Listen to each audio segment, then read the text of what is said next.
Hey, it's Dean. Welcome to Bring Back Rock. Today I'm sharing my thoughts with you guys on Jack Russell. I'm also going to share something as kind of a little tribute to his memory. I'll tell you about it at the end of the video.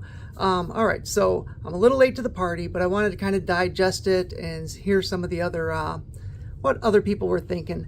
Everything I read just sounds like he loved his fans and everyone seemed to have great interactions with him.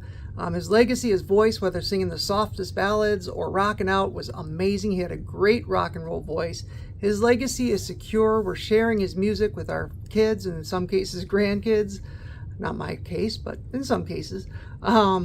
So, I mean, his legacy is pretty secure in rock and roll. The three things that I kind of started to think about after his death were, well, one was Mark Kendall. I was wondering how his headspace was, because everything that you read, Mark Kendall really didn't want anything to do with Jack Russell. I mean, he always wished him well. He didn't blame him for stuff. He blamed the disease, you know, the addiction disease. He always wished him well in health and success, but he just wasn't ready to put himself in the position to be with Jack anymore. And Jack always said, I don't want to be in Great White. I don't want to be in their business, but I wish I did have my friend Mark back. So I wonder if Mark regrets not being able to reconnect with Jack before his death.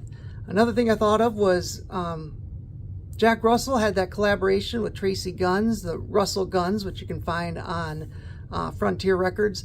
And he released that within the last year of his death. So we have somewhat new music from him before he left us. We also have the fact that he retired from touring just a couple months ago, like 3 months ago. I don't think anybody knew his death was as close as it was. Maybe he did. But he got to perform basically almost at the very end of his life, which is something that's really cool. The last thing I thought of was that his autobiography, I think it's called The True Tales of Mr. Bone.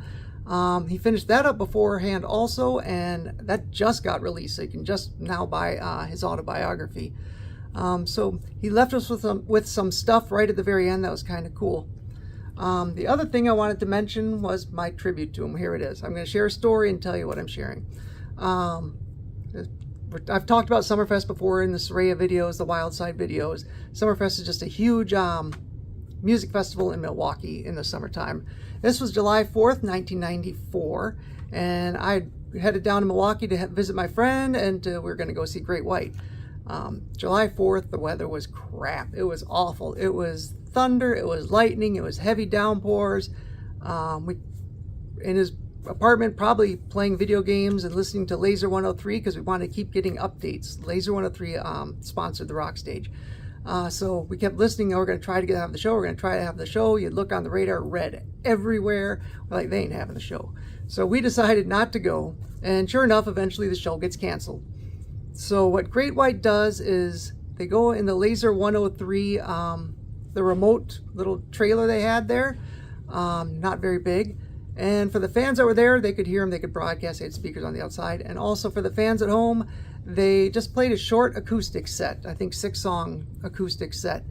Guys that were waiting all day for their show just to get canceled, just go in there, pick up their instruments and play, and it sounded great.